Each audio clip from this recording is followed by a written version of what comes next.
Welcome everyone to the Northern Affinity video podcast. So I'm Michael Edwards. I am the founder of the Northern Affinity. Thank you very much for joining today's discussion. We'll go to our expert that we are speaking to very, very soon. But I also want to give you an update on what the purpose of this conversation is. So for me, there's twofold really. Firstly, is for you and I to learn something from the person that we are speaking to get new ideas, to stimulate thought. That's a great start for me. But secondly, for me, which is a big passion of mine, is to give a platform to the person I'm speaking to. It's an opportunity for really, really good people who are doing really, really good things to demonstrate that, and for you to hopefully see that.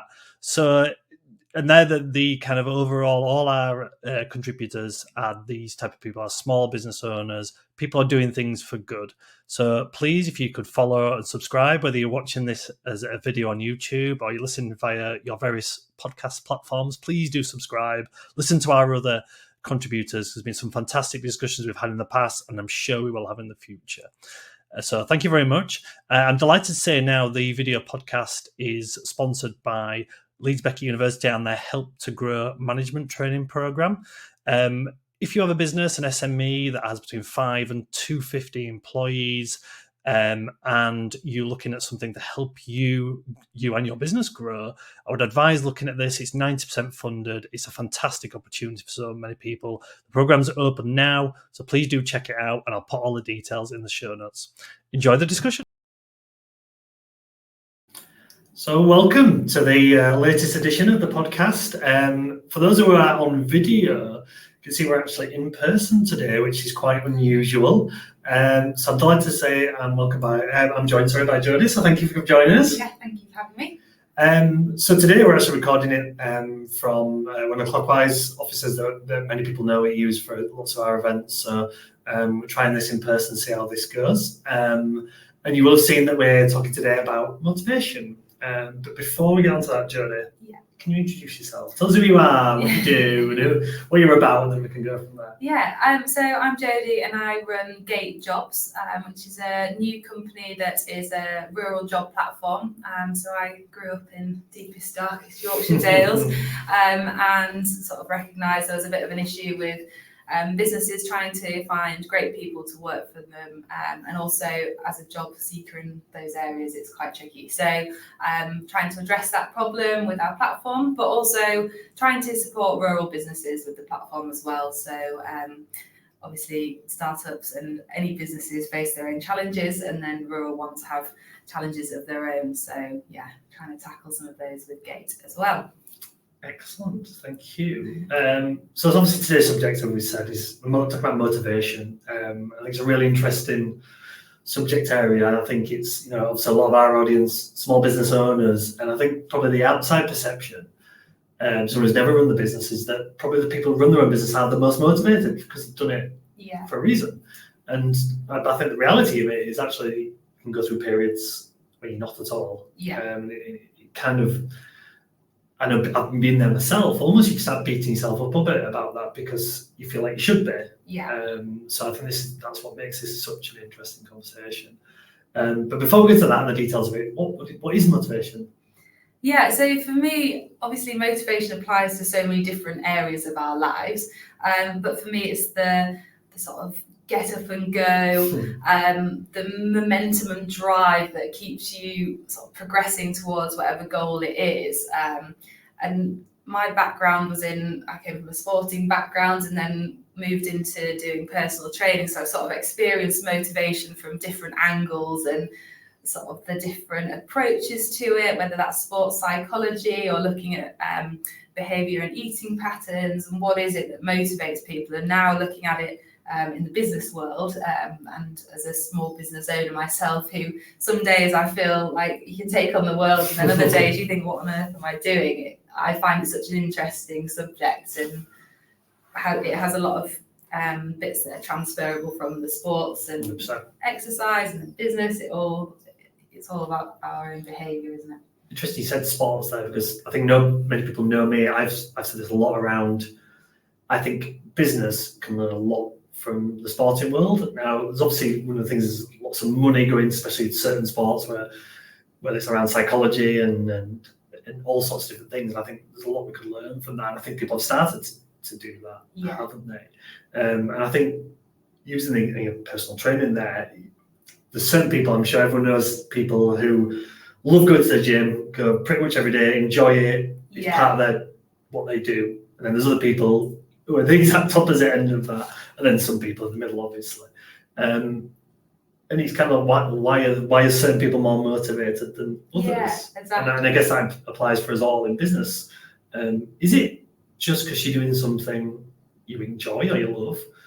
Is it to do with habits, or is it a bit of everything, I guess? Yeah, well, I think it's a combination of both. I think you arrive at the start point because you're passionate about something, you perhaps found something that you love and you believe in, and you're sort of full of energy and you get going and you could take on the world because it's quite exciting. You don't know how big this could go. And the same with the sports, once you start getting a bit of momentum, you're like, oh, right, this could really happen. And then you might set some goals and you don't quite hit them, and then you sort of think, oh, well, I'm not actually doing as well as what I intended. I'm not being as successful as I thought. And it starts to sort of, like you say, you beat yourself up a bit. And particularly if you're running your own business, it can be quite lonely. Perhaps you're working on your own, you haven't got a team of people yet. And it's quite easy to get inside your own head. Yes, it is, yeah. So yeah, that's sort of what I sort of think around there. Yeah, I know you mentioned goals there. I just thought that actually was really interesting that, again, if we compare the two, sport and business, in sport, it depends what you're doing, but generally there's a really easy, obvious goal. Yeah. Let's say you're training to run a 10K. Well, you've got to be able to run 10K. You've got a goal, and you might start at 1K, then go to 2, and so on and so forth. If playing a sport, you win or you lose. Yeah. I'm playing this game to, my season starts in this day. So you've got a motivation, you've got a goal, you've got an obvious. Whereas I think a lot of us in business, and I would include myself in that, we kind of have goals, but they're a bit more vague. Yeah. Maybe a bit more long term, or even actually there's some very long term and some very short term ones, but nothing in the middle. Whereas in the sporting world, often there's sort of qualifiers as such. Yeah, it's really easy to say yes, I've done well, or no, I haven't done well. Let's use the example. I want to run a 10K. I want to run it quicker than 1 hour. Yeah. So there's two really, really simple metrics there, isn't there? There's a distance and a time. Yeah. And probably for most of us in business, often it's more complex than that. Yeah. Often it's more outside your control as well. Again, the running thing. Yeah. The amount of work you put in, you get the result out of that, barring injuries and things like that. Yeah, but in business, you're relying on other people to buy from you. You're relying on a pandemic that happened, whatever it might be. So there's obviously variables, and it's not simple.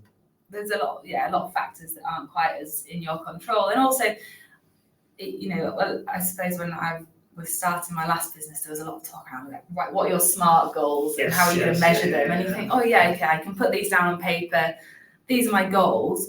But then if you don't hit them, or the business actually changes direction, something happens that doesn't allow you to get to those goals, then that can feel really demotivating. And for me, like with what I'm doing at the moment, I've sort of looked at the things that stopped me feeling as motivated last time when I started my last business, and I'm like, right, okay, I need to do this in a different way, so it's going to allow me to keep momentum, and putting sort of smaller goals, like daily ones, in place. And I know there's sort of this talk around like the 1% that all add up, whether that's sporting background or business, but doing those little 1% each day, and actually those are the things that keep you motivated, and you've achieved something every day. You've achieved this tiny little goal that ultimately will contribute to that bigger goal, but it's something that's helping you stay motivated day to day.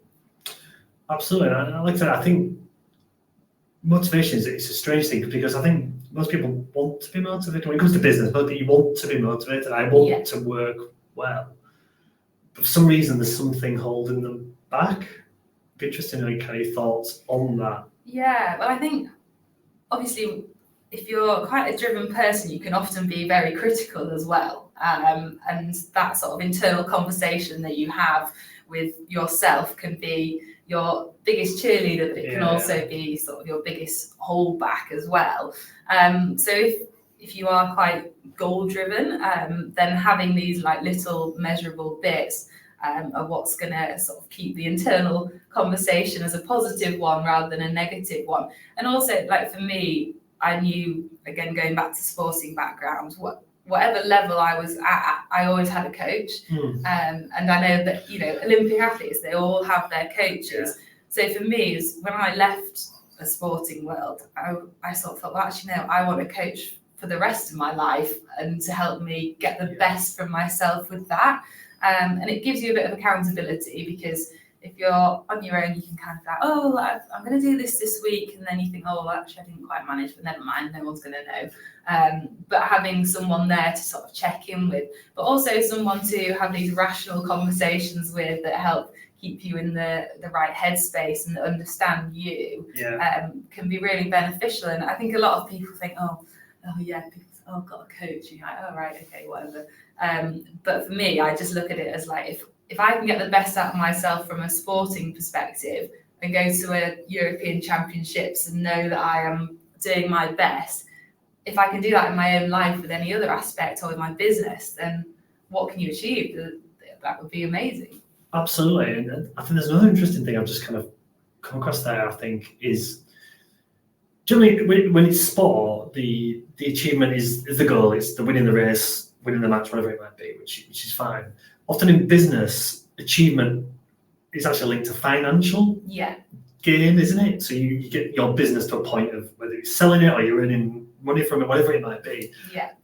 So we often attach our goals and targets to financial things in our business. I want X number of customers. I want to turn over this amount of money. I want this much profit, whatever that might be.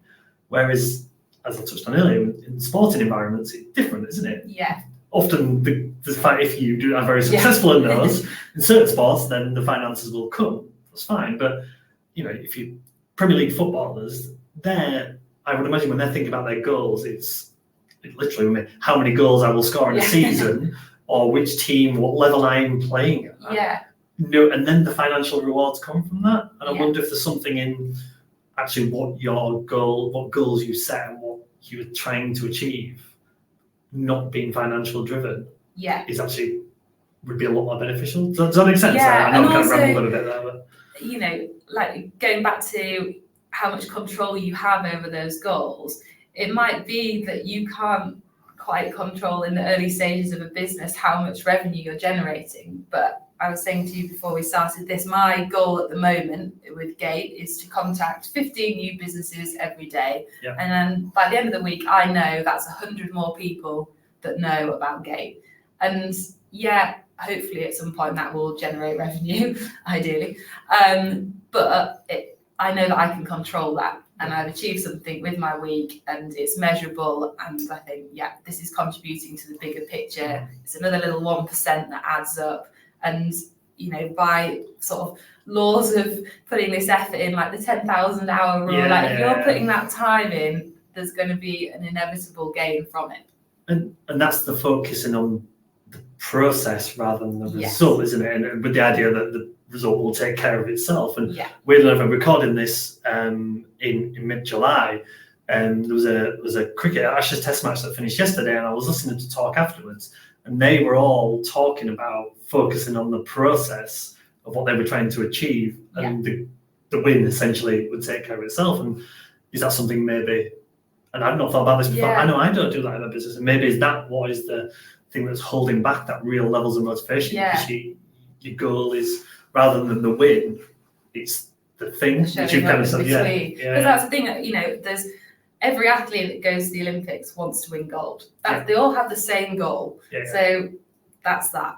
But what is it that then separates you between the starting point and that gold medal, between all the other athletes? And it's the process. It's the showing up, the little bits that you put in add up every day, and how motivated you are and how committed you are. And a lot of the time, I was listening to something the other day, and they were talking about actually being able to bear the boredom of doing some of those tasks. Because I think a lot of the time, having a business is painted as this glamorous, exciting thing that, you know, every day is different, you're doing something fun, and a lot of the time it is. But I'd say the majority of the time it's these monotonous tasks that need to be done to get to that next point, and being comfortable with being bored is then what perhaps separates you from the rest, and don't fear that. Actually find comfort in it and being like, this is an easy task that I can do, it's not the most exciting, I quite easily put it off if I could, but actually that's the bit that's going to create the difference. And it's not it's accepting also that some things are outside your control. You know, again, using the athlete of the Olympics example, if you turn up and you could have done everything you want, you stood on the 100 meters line and Usain Bolt stood next to you, there might just be whatever you've done, you've done everything you can do, but you can only come second. And I think sometimes in business, coming second would feel really demotivating for people. But actually coming second, if you're the second biggest in your area or your market, actually you're doing really, really well as well. Let's be honest. So it's being comfortable with that as well. You don't have to be the best all the time. And I think it's so important to reflect as well, because it's so easy to, there's that whole, you're working in your business, not on it. So actually then having those moments where you step back and look at where you've been and actually reflect on that and think, oh, this worked really well, that isn't working, but actually I hadn't realised, and being able to sort of give yourself a pat on the back when you need to, but then also think, okay, I can learn from that, and being sort of accepting of the mistakes and keeping going with it. I think it's really, I think it's a fascinating subject. More and more I've thought about this, and we started talking, it's kind of got my head ticking. So I guess that, you know, obviously the subject of this is how, so kind of what we need to do. So if, you know, I switch my computer on a Monday morning, Jodie, and I'm struggling to get going, and I'm sure we all have days like that, and that's fine. What type of things could I do to make sure I have a good day? Forget about anything else. Forget about winning. Forget about anything like that. Just having a good day that day, and then doing the same the next day. What kind of things can make a difference? So I'd say I was quite interested. There was a concept called the 12-week year that I read about that sort of says that you could be as productive in 12 weeks as some people can in a full year, which sounds great. But one of the things that they sort of hit hard on is having just 2 things to work on at a time. So saying this week I'm going to work on these 2 things. So then you can actually really apply yourself.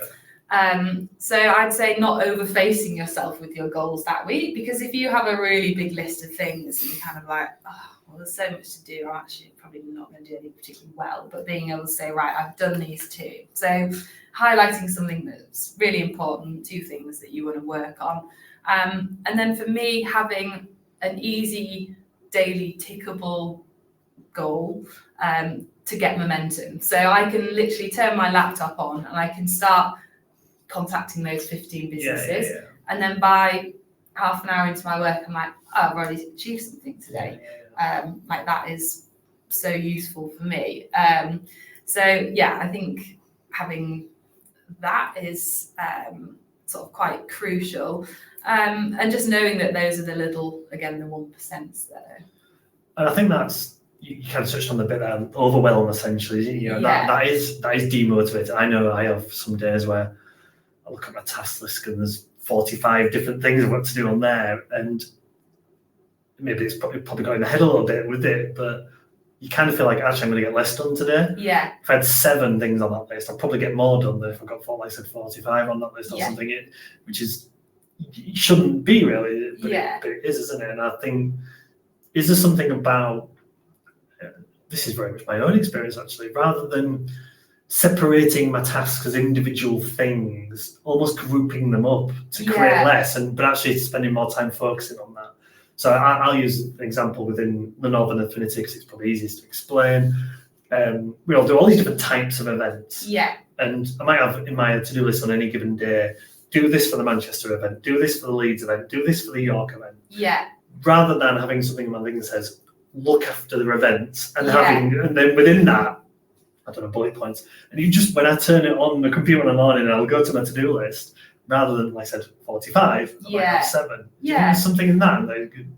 you still got the same amount of things to do. Yeah, It but just feels less. They're little building blocks. So it's what, I take one step. Okay, yeah, that's fair. Right, I've done it well. Take the next step. And making it into these little chunks. And I think one thing that I find really interesting is this sort of like habit stacking ideas as well. So like if you know that on a morning you turn on your computer and you have a coffee, say, and then after you've made your coffee, then you know that that's when you do that first task. So that it's like there's no way of kind of escaping it. You're attaching it to some sort of habit that you already have that is easy to do.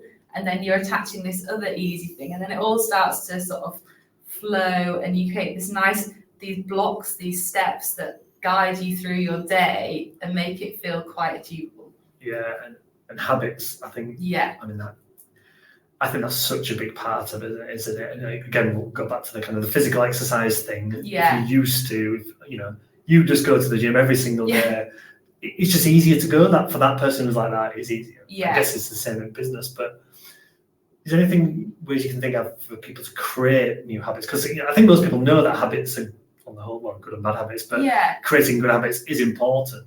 But it's then how, for some people, that's the hard part. I think, so for me, I quite like documenting things because then I can look at the end of the week and see all the things that I've done, which sounds really sort of self-absorbed and like, oh, look how great my week's been. But because I know like some people like to journal and reflect, well, I kind of quite a lot of the time I have like a habit journal. Yeah. So the night before I go to sleep, I'll write down what I want my day to look like. So I can say, right, I'll wake up, make a cup of tea, and then at the moment I'm trying to do Duolingo every morning. But I know if I do Duolingo, as soon as I'm having my cup of tea, then I get it done. But I'll also tick it off in this list. So it's like a non-negotiable thing. But it's also saying to me, well done, you've done something. Even though it takes 2 minutes to do and it's not a massive achievement, but it feels like it. Yeah. And I'm kind of giving myself this accountability. And then, if you then have a friend that's doing the same or a coach, and then you can go to them and be like, oh, look, like a training diary, like a food diary, whatever you might use as your help. I find that really useful. Yeah, and the other thing I found as well is if you use, I think probably everyone's aware of the concept of people starting new habits, January and all that kind of stuff, and resolutions. But there is also other times of the year when, and everyone will be different, everyone's got different lives, but you can maybe create a good time to create new habits. Yeah. So this is going to go out middle of July sometime. Yeah. September is often a good time for people, whether it's after the kids go back to school or after the holidays and things like that. Like I might just be after having a holiday, take a break from your regular, so you come out of your routine naturally, don't you? For a week, 2 weeks, whatever it might be. Consciously make a decision to start new habits at that point. Yeah. And it could, like I said, it could be end of school holidays, it could be end of a physical holiday. Something, new job. A great example is that you start a new job, you can create new habits in that. Yeah. So it's almost like having your own seasons to your life where you're like, actually, for the winter season, these habits are going to be more suitable at the moment and more achievable and more beneficial to me personally. So actually, I'm going to spend 3 months working on these. Because sometimes it can be quite overfacing to think, I need to change my routine forever. Yeah. But actually, if you think, okay, for the next 3 months, I'm going to really focus on, if you want to stay more hydrated, and that's going to be your one goal that you work on for those 3 months. And then you add a new thing after those 3 months. But it's, again, these little blocks that all add up and not scaring yourself off at the start. Yeah. It's because it is hard, isn't it? It's changing what you do. And I think that's really important. And the other thing I think I want to cover around motivation, especially for people running their own business, is coping with setbacks.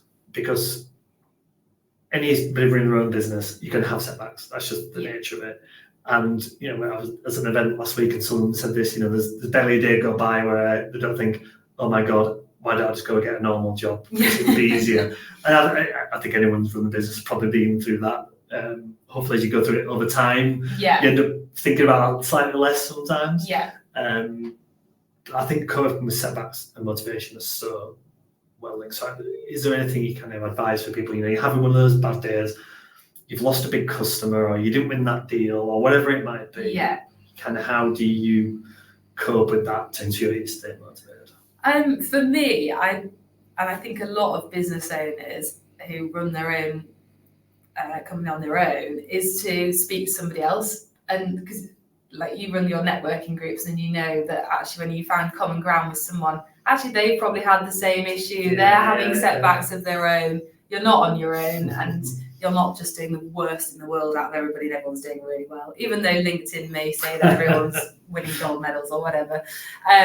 So having, whether it's a close friend, someone that you know that's in business similar to you, or coach, or even writing it down. If there isn't someone that you can call, just get it from your head onto paper and go, right, this is what's happened. Read it back and think, actually, I can learn from that. Or I can think, that wasn't in my control. I can't control that. And if you can't control it, then you can close it and think, right, tomorrow's a new day. That's enough of that. And if you can learn from it, then great. And write out what you've learned from it and actually feel like, oh, this is a little like penny in the pot of knowledge. Like that's something I've been lucky enough to learn this, which, if you could do a race and you don't do your best and you think, well, I set off too fast, you're not going to do it again next time. No. You're going to learn from that, which is easier said than done. Yeah, and I think there's something really in that, the idea of just walk away for a little while. It might be for half an hour, it might be for the day. I think for things, when you're in them trying to deal with something, it always feels worse. It feels like I can't get out of this. Just get away. It might be, go for a walk for half an hour. It might be do something. If you're at home, put some washing, just something. Take a deep breath, come back, and sometimes problems solve themselves as well. Yeah. And when I had my other business, that was all like manufacturing breakfast cereal and stuff, and it was like trying to get ingredients in, and we had 20 different products and stuff hadn't arrived, and then you'd send stuff out in the post, and I know like the Hermes driver kept eating the products and stuff like that. And at the time you're like, oh my God, this is a nightmare. Like my business is just not going to work. And then you step back and you're like, oh, there's always a solution. And sometimes you just need to step out of it, have a deep breath, go for a walk, and the solution will present itself if you work towards it in a sort of calm and rational way. Well, that's the thing. One of the benefits of running your own business, doing your own thing, is that you are the master of your own destiny. You've got the time. You're not chained to a desk 9 to 5. So if it means that for 2 hours, because you're having just things aren't working out, go and do something else for 2 or 3 hours. And then if you need to do it 2 or 3 hours that night or Saturday morning or whatever it might be, you've got that opportunity to do it, which you might not in an employed role, because employees might not let you do that. It's another conversation for another day. But if that's what you've got that luxury actually. Yeah. So, and I know for me, like if I've had something that's like, oh, how do I find a solution to this? I'll actually I'll look on loads of different podcasts and see, I'm like, is there one about this? Whether it's your own one or whether it's like Diary of a CEO or Secret Leaders, those kind of things. There's usually someone that has had these issues. So then I listen to that and I go, their problem was way bigger than mine. Mine is actually okay. And it rationalizes it, doesn't it? It changes the internal conversation, which is our, biggest asset, but our biggest hindrance if it chats too much. 100%. So I could talk about this for hours. As I was going on, I was thinking more and more questions, but this maybe we're going to have to do part 2 and part 3 maybe. But if anyone wants to listen to the conversation, want to find out more about you, what you're doing, where's the best places to look, go, find you, connect with you, and all that kind of stuff. Yeah, so I'm on LinkedIn, Jodie Mcgregor, and then various different Instagram, Twitter, Facebook as Gate Jobs. So just come and say hello and ask away. Thank you, Jodie. Thank you for being on the podcast. Really, really appreciate it. Thank you for your time. So we'll be getting this out very soon. We'll be putting it across the various platforms. So if you are, whether you're listening or watching this, it'll be on all the different socials and the YouTube and various podcast platforms. So thank you for this. Really appreciate it. Go check out all the other podcasts as well. There's so many different subjects and so many different matters. That's kind of one thing we like to do, is kind of cover as many different areas as possible. But thank you for your time, Jodie. Thank you.